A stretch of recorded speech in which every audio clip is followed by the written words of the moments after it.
আসসালামু আলাইকুম রহমতুল্লাহি ওবরাকাতুহ। হুজুর, ফজরের আজানে যদি আসসালাতু খায়রুম মিনান নাওম না বলে তাহলে কি দ্বিতীয়বার আজান দেওয়া লাগবে?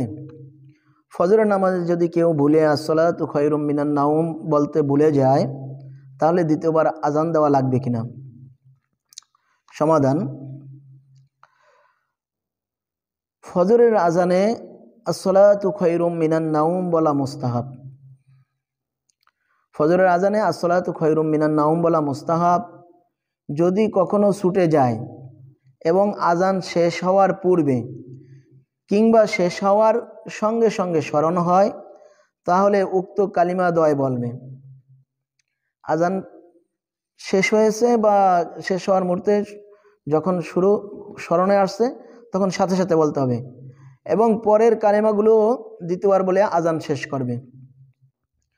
অর্থাৎ আসসালাতু খায়রুম মিনান নাওম, আসসালাতু খায়রুম মিনান নাওম, হাইয়া আলাস সালাহ, হাইয়া আলাল ফালাহ, এরপরে আসসালাতু খায়রুম মিনান নাওম বলতে হয়। কিন্তু আল্লাহু আকবার বলার পরে আসসালাতু খায়রুম মিনান নাওমের কথা মনে পড়লো, তখন আগে আসসালাতু খায়রুম মিনান নাওম দুইবার বলে এরপরে আবার আল্লাহু আকবার বলে লা ইলাহা ইল্লাল্লাহ বলতে হবে। কিন্তু যদি আজান শেষ হওয়ার বেশ কিছু সময় পরে স্মরণ আসে, আজান শেষ হয়ে গেছে এর অনেকক্ষণ পর মনে আসছে, তাহলে পুনরায় ওই কালিমা সহকারে আজান দেওয়ার প্রয়োজন নেই।